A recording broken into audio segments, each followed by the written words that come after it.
మిత్రమా, నిన్ను ఎవరైనా అవమానించినప్పుడు వాదనతో సమాధానాన్ని ఇవ్వకు. నువ్వు ఏది చేసినా ఏమీ చేయకపోయినా అనేవాళ్ళు అంటూనే ఉంటారు. వారితో వాదనకు దిగితే నీ సమయం వృధా అవ్వడమే కాకుండా నీ మనసు ఆలోచనలు తప్పుదారిలో ఆలోచించడానికి దారితీస్తుంది.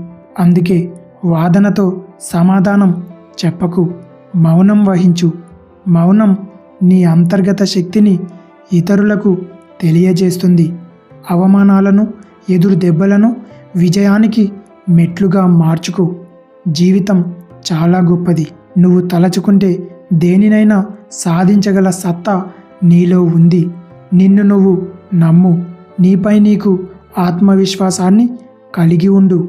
నలుగురు నిన్ను చూసి నవ్వుతున్నారనో, అందరూ నిన్ను చులకనగా చూస్తున్నారనో, నా అనుకున్న వాళ్ళే నిన్ను అనరాని మాటలతో బాధ పెడుతున్నారనో చింతిస్తూ బాధపడకు మిత్రమా. ఇలాంటివి ఎదురైనప్పుడే మనుషుల్లో ఉండే చేదు గుణాలు ఎలాంటివో తెలుస్తుంది. మన జేబులో డబ్బు లేకపోతే ఈ సమాజం దృష్టిలో మనం ఏంటో, మనుషుల మధ్య మనకు ఉండే విలువ ఎలాంటిదో తెలిసిపోతుంది. ఏది ఏమైనా నీ విజయంతోనే సమాధానాన్ని తెలియజేయి. ఎలాంటి ఆధారం, సంపాదన లేకుండా చెప్పేవారి మాటలు ఈ సమాజంలో లోకువగా మారిపోతాయి. గెలిచిన వారు చెప్పే మాటలు సిద్ధాంతాలుగా మారతాయి. మిత్రమా, ఆఖరిగా ఒక్క మాట, నేర్చుకునే వారికి జీవితం అంతా పాఠాలే.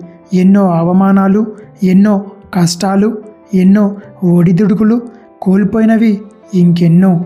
వీటన్నిటికీ ఎదురు నిలబడి పోరాడి కొత్త పాఠాన్ని, అనుభవాన్ని నేర్చుకోవడమే జీవితం.